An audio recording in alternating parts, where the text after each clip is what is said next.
मनुष्य सदैव जीवन में सुख चाहता है, पर ये सुख ये है क्या? क्या रूप है इस सुख का? मैं बताता हूं। इस सुख के दो रूप होते हैं, बाहरी सुख, आंतरिक सुख। और ये ठीक वैसे होते हैं जैसे हमारे शरीर से जुड़ी ये परछाई और हमारे शरीर के भीतर रह रही ये आत्मा। यदि बात की जाए परछाई की, तो कभी आप देखिए सायंकाल में, प्रातः काल में ये परछाई लंबी होती जाती है। जैसे ही सूर्य सर के ऊपर आ जाता है, ताप बढ़ जाता है, ये छोटी हो जाती है। और जैसे ही अंधकार आ जाता है, ये परछाई आपका साथ ही छोड़ देती है। ऐसा ही होता है बाहरी सुख। यदि बात की जाए हमारे शरीर के भीतर रह रही इस आत्मा की, तो ये कभी हमारा साथ नहीं छोड़ती, सदैव हमारे साथ जुड़ी होती है। ऐसा ही होता है आंतरिक सुख, ये सदैव हमारे साथ रहता है। आंतरिक सुख किसी की सेवा का, आंतरिक सुख किसी की सहायता का, आंतरिक सुख प्रेम का, ये कभी साथ नहीं छोड़ता। वही बाहरी सुख, जब तक आपके पास संपन्नता है, कुछ लोग हैं, कुछ सुविधाएं हैं, ये बाहरी सुख आपके साथ रहेगा। संपन्नता चली गई, लोग चले गए, सुविधाएं चली गई, बाहरी सुख भी चला जाएगा। मनुष्य कई प्रकार के मनोरथ करता है, इच्छाएं करता है, अभिलाषाएं करता है, कामनाएं करता है, स्वप्न देखता है, चाहता है वो सफल हो, उसे संपन्नता मिले, और अंततः निराश हो जाता है क्योंकि ये सब नहीं होता। अब एक छोटा सा उदाहरण देता हूं। वन का राजा किसे कहा जाता है? सिंह को। अब सिंह वन का राजा, इसलिए मृग उसके पास आकर ये तो नहीं कहता कि आप तो वन के राजा हैं, आप मुझे मार दीजिए, आप मुझे खा जाइए और अपनी भूख को मिटा दीजिए। ऐसा तो नहीं होता। भले ही सिंह वन का राजा हो, उसे भी परिश्रम करना पड़ता है, तब जाके उसकी भूख मिटती है। ऐसे ही आपके सारे स्वप्न, आपकी सारी इच्छाएं, आपकी सारी अभिलाषाएं, सारी आकांक्षाएं पूर्ण होंगी, अवश्य होंगी, परिश्रम से, केवल सोचने से नहीं। तो आप भी जीवन में परिश्रम कीजिए, अपने सारे स्वप्न पूर्ण कीजिए। क्या आप कभी किसी ऊंचे पर्वत के शिखर तक पहुंचे? यदि आप पहुंचे हैं या यदि आप किसी ऊंचे पर्वत पर जाएंगे, तो ध्यान से देखिए। जैसे जैसे आप ऊपर जाते हैं, वैसे वैसे सर्वप्रथम सारी वनस्पतियां लुप्त होने लगती हैं। तत्पश्चात सारे पेड़ पौधे, पशु पक्षी सभी लुप्त होने लगते हैं। अंततः शिखर पर रह जाती है केवल शांति, एकांत। अब मनुष्य के साथ भी यही होता है। मनुष्य जब आत्मविकास की ओर बढ़ने लगता है, अपने जीवन के शिखर पर पहुंचना चाहता है, तब उसे एकांत की आवश्यकता होती है और उसे साथ छोड़ना ही होता है अपनी सुख सुविधाओं का, अपनी संपत्ति का, अपनी समृद्धि का, अपनी सुंदरता का। देखिए, जीवन के शिखर तक पहुंचना ये सरल तो नहीं है, अत्यंत दुर्गम मार्ग है ये। किंतु यदि आप वहां पहुंचना ही चाहते हैं, तो आपको त्याग की प्रवृत्ति जागृत करनी होगी। त्याग क्या है ये सीखना होगा, क्योंकि त्याग से ही मन में शांति आती है और इसी शांति से मन में उत्पन्न होता है प्रेम। और ये प्रेम ही तो है जीवन का अंतिम लक्ष्य। कभी कभी हम जीवन में सोचते हैं वो व्यक्ति जो धर्म के पथ पर चलता है, यदि उससे कोई भूल हो जाती है तो नियति तुरंत ही उसे कठोर दंड दे देती है। परंतु वो लोग जो संसार के बड़े से बड़े अधर्मी हैं, बुरे से बुरे कर्म करते हैं, उन्हें नियति अनेक अवसर देती है। उन पर नियति इतना कठोर प्रहार नहीं करती। ये सोच आती है कभी ना कभी मन में। अब सोचिए ऐसा क्यों है? देखिए, जीवन को अधिकतर लोग एक ही पहलू से देखते हैं। हर पहलू से देखना चाहिए। मुझे बताइए, क्या संसार में कोई भी अधर्मी प्रेरणा स्रोत बन सकता है? कदापि नहीं। जो व्यक्ति स्वयं की ही आत्मा को मलिन कर देता है, वो संसार को प्रेरणा क्या देगा? वो स्वयं ही समझ नहीं पाता उचित क्या है, धर्म क्या है, तो नियति उसे एक अवसर देती है समझने का उचित क्या है, धर्म क्या है।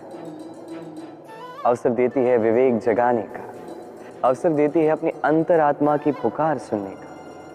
जब ये भी नहीं होता तो नियति के पास एक अंतिम विकल्प शेष रह जाता है, और वो है महाविनाश।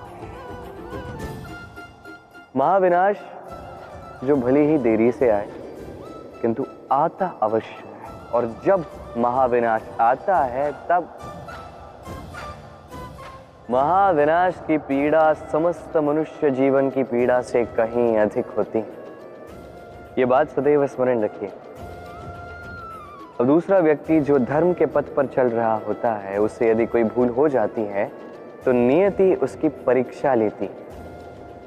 उस समय मनुष्य को लगता है कि नियति ने उसे कठोर दंड दिया, पर समय के साथ हम सभी देखते हैं जब वो व्यक्ति उस परीक्षा में उत्तीर्ण हो जाता है, वो समस्त संसार के लिए प्रेरणा स्रोत बन जाता है। अर्थात नियति हर एक व्यक्ति को उसके कर्म का उचित फल देती है, उचित दंड भी देती है। अंतर है तो बस समय और आपकी सोच का। दुविधा। कई बार जीवन में हम उस मोड़ पे पहुंच जाते हैं जहां हम समझ नहीं पाते कि अब किस दिशा का चयन किया जाए।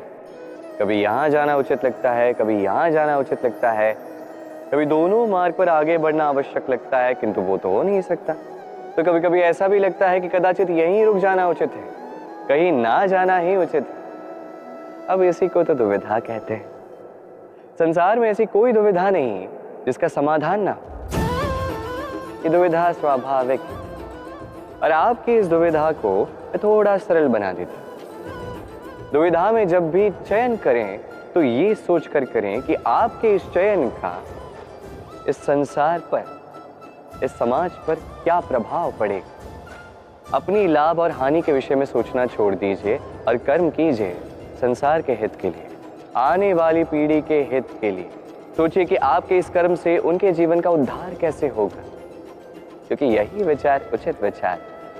देखिए, कई बार औषधि जो होती है वो कड़वी होती है, किंतु यही औषधि तो उपचार भी करती है ना। उसी प्रकार आपको भी इस दुविधा में कड़वे चयन करने पड़ सकते हैं, जो कठिन चयन होंगे, जो कठिन समय ला सकते हैं। किंतु यदि ये चयन धर्म संगत, यदि इसे संसार का हित होगा, तो यही चयन उचित चयन।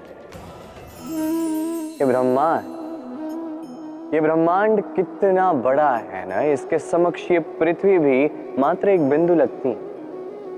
अब इसी पृथ्वी पर हम कौन है, हमारा आकार क्या है, हमारा अस्तित्व ही क्या है। जब हम ऐसे सोचते हैं तो लगता है कि हम कुछ है ही नहीं। अब जब हम कुछ है ही नहीं तो हमें चिंता किस बात की है, भय किस बात का है, किससे भयभीत होते हैं, कौन है जो हमें मार सकता है, कौन है जो जन्म दे सकता है। जबकि आत्मा ना कभी जन्म लेती है, ना ही कभी मरती। आत्मा बस शरीर बदलती। आप, मैं, हम सभी ये शरीर नहीं, हम आत्मा है जो परमात्मा का परम अंग है। इसलिए स्मरण रखिए, आपको बाहर नहीं देखना, स्वयं में देखना है। यहाँ झांकना है, आत्मा को पहचानना है। क्लेश, भय, चिंता, इससे स्वयं को दूर कीजिए, आप पहचान जाएंगे परमात्मा कौन। तो आइए और मेरे साथ प्रेम से कहिए, राधे राधे। प्रतिज्ञा, छोटा सा शब्द, किंतु इसमें शक्ति अत्यंत अधिक होती है।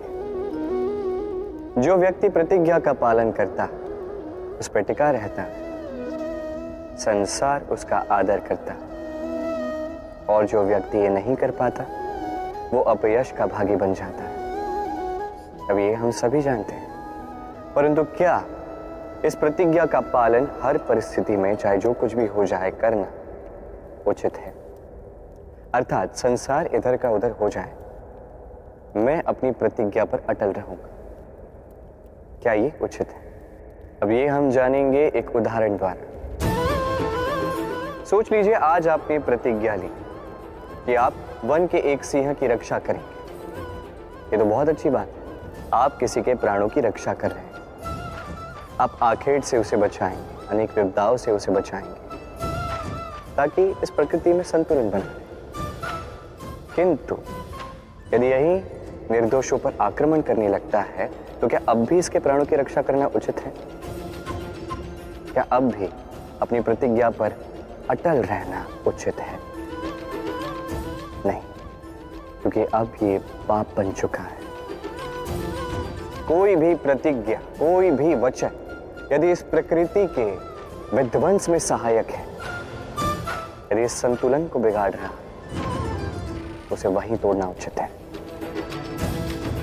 और ये आपको सीखना होगा, समय के साथ आपको ढलना होगा, क्योंकि जो समय के साथ नहीं बदलता, ये प्रकृति उसका व्यक्तित्व बदल देती है। स्मरण रखिए, वही वचन है, वही प्रतिज्ञा है जो इस संसार के हित में है। अन्यथा वो पाप है जिस पाप का दंड ये प्रकृति आपको अवश्य देगी। वर्णमाला का सबसे पहला अक्षर होता है क। कदाचित इसीलिए इस जीवन का, इस संसार का सबसे पहला और सबसे महत्वपूर्ण गुण है कर्म। अब ये कर्म क्या है? जन्म से लेके मृत्यु तक के इस जीवन काल में मनुष्य जो कुछ भी करता है, ये होते हैं उसके कर्म। अब ये कुछ भी हो सकते हैं, दया से दी गई भिक्षा भी, छल की मंशा से कही गई मिथ्या भी।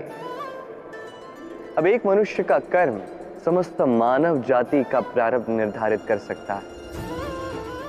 इतनी शक्ति होती है इस कर्म में। और जब बात की जाए धर्म स्थापना के सारथी की, तो उसका सबसे महत्वपूर्ण गुण कर्म ही है। इसलिए मैं खोज रहा हूं एक ऐसा व्यक्ति जो वीर नहीं, कर्मवीर हो। क्योंकि इस रथ की रास हो या इस संसार की आस, दोनों को वही संभाल सकता है। अब देखना यह है कि स्वयंवर में ऐसा कौन व्यक्ति है जो अपने कर्म को पूर्ण निष्ठा से साकार करता है। आपने वो कहावत सुनी होगी, जब ईश्वर एक द्वार बंद करते हैं, कई सारे मार्ग खोल भी देते हैं। अब ये मार्ग, ये सारे द्वार जो होते हैं हमें दिखते नहीं है। कई बार हम समझ नहीं पाते, खो जाते हैं। कभी कभी लगता है कि ये कहावत ही झूठी है, पर ऐसा होता तो है नहीं। क्यों खो जाते? क्योंकि हम समय व्यर्थ करते उसी द्वार को देखने में, सोच के कि अब ये खुलेगा, अब ये खुलेगा। प्रतीक्षा करते करते बहुत समय व्यर्थ कर जाते हैं। इतना समय व्यर्थ हो जाता है कि हम देख ही नहीं पाते, ढूंढ ही नहीं पाते वो सारे मार्ग, वो द्वार जो हमारे लिए खुले हैं। ढूंढ ही नहीं पाते तो उसका उपयोग कैसे करेंगे? स्मरण रखिए, ईश्वर सदैव हमारे साथ, हमारी सहायता कर रहे हैं। ये मार्ग सदैव है, सर्वत्र है। आवश्यकता है तो दृष्टि, दृष्टिकोण और सोच की। इस दृष्टि को फैला कर देखिए, इस दृष्टिकोण को सकारात्मक बना कर देखिए, और ये सोच, इसकी सीमा तनिक ऊंची कर दीजिए। फिर देखिए, सब मिल जाए। क्या है? ये ईश्वर, ये परमात्मा, ये हमारे साथ है, हमारे मन में। जो ये मन चाहेगा वो ये मन अवश्य पाएगा। यदि मन चाहता है कि उसे मार्ग मिले तो मार्ग मिल ही जाता है। युद्ध, हम सदैव हमारे जीवन में हर एक युद्ध जीतना चाहते हैं। ऐसा कोई युद्ध नहीं जो हम हारना चाहते, किंतु युद्ध जीतने के लिए सदैव आक्रमण करना या शत्रु के समक्ष जाके खड़ा हो जाए, यही उचित मार्ग नहीं। ये आपको जिताएगा ऐसा नहीं। जीतता वही है जो पहले शांति से शत्रु को देखता है, समझता है, परखता है, उसकी शक्ति का अनुमान लगाता है, योजना बनाता है और फिर विवेक से उसका सामना करता है। क्योंकि शत्रु कोई भी हो सकता है। शत्रु हो सकता है एक महायोद्धा, हो सकता है एक महारोग भी। यदि योद्धा हुआ तो उसका बल समझिए, उसकी कमियां समझिए। यदि रोग हुआ तो उसके फैलने का कारण समझिए और फिर उस कारण पर प्रहार कीजिए। रोग सिमटेगा और उसे परास्त करना अत्यंत सरल हो जाएगा। स्मरण रखिए, हर एक युद्ध सीमा पर नहीं लड़ा जाता। कुछ युद्ध ऐसे भी जिन्हें घर बैठकर जीता जा सकता है। स्वच्छता। वर्तमान की ये पीढ़ी पुरानी पीढ़ियों का जो अति शुद्धता का अभ्यास है, इसका उपहास करती, इसे मूर्खता समझती। समझ ही नहीं पाती क्यों? हमारी माता, दादी, नानी कई बार हमने देखा है प्रातः उठ के सबसे पहले स्नान करते हैं। क्यों? समझ नहीं पाते। क्यों बात बात पर चौका और आंगन स्वच्छ किया जाता है? समझ ही नहीं पाते। कई सारे लोग इसे धार्मिक अंधविश्वास कहते हैं, किंतु यदि मैं आपको सत्य बताने जाऊं तो हर धर्म वैज्ञानिक होता है। हर कर्म के पीछे विज्ञान अवश्य छिपा होता है। बस हर एक व्यक्ति उसके विषय में कितना सोचता है, क्या समझता है और क्या कदम उठाता है, ये भिन्न है और उतना ही महत्वपूर्ण भी। पर विज्ञान अवश्य है। आज भी जब मैं घर जाता हूं, मैया सबसे पहले मुझसे हाथ पैर धुलवाती है, तत्पश्चात बाकी सब। इसलिए आप स्वच्छ रहिए, आप स्वस्थ रहिए, तभी आप भक्ति कर पाएंगे, तभी इस संसार को संभाल सकने की शक्ति अर्जित कर पाएंगे। तो स्वच्छता साधिए, सब साथ जाएगा। पलाए अर्थात भाग जाए। किसी भी परिस्थिति या समस्या से मुख मोड़कर भाग जाए। कई बार हम जीवन में ये करते हैं, कई बार उचित भी, क्योंकि सबसे श्रेष्ठ युद्ध वही होता है जो कभी लड़ा ही न जाए। किंतु यदि आपका पलायन करना यहाँ पाप का पालन पोषण करता है तो ये पलायन अनुचित है। यहाँ पे युद्ध करना आवश्यक हो जाता है। शांति सभी चाहते हैं, शांति सर्वश्रेष्ठ है और कभी कभी इसी शांति को बनाए रखने के लिए महायुद्ध भी करना पड़ता है। यदि आप पलायन करते हैं अपने स्वार्थ से तो उचित है, तो श्रेष्ठ। किंतु यदि आप पलायन करते हैं धर्म स्थापना से, ये उचित नहीं। इस संसार के भाग्य के हित के लिए कई बार बिन बुलाए स्वयंवर में भी जाना पड़ता है, क्योंकि धर्म स्थापना का ये कार्य ये पलायन से नहीं, कर्म के पालन से होता है। तो पलायन कीजिए स्वार्थ से, कुकर्मों से, कुविचारों से, अहंकार से, और पालन कीजिए धर्म का, पालन कीजिए कर्म का। वंदे धर्म, वंदे कर्म। राधे राधे।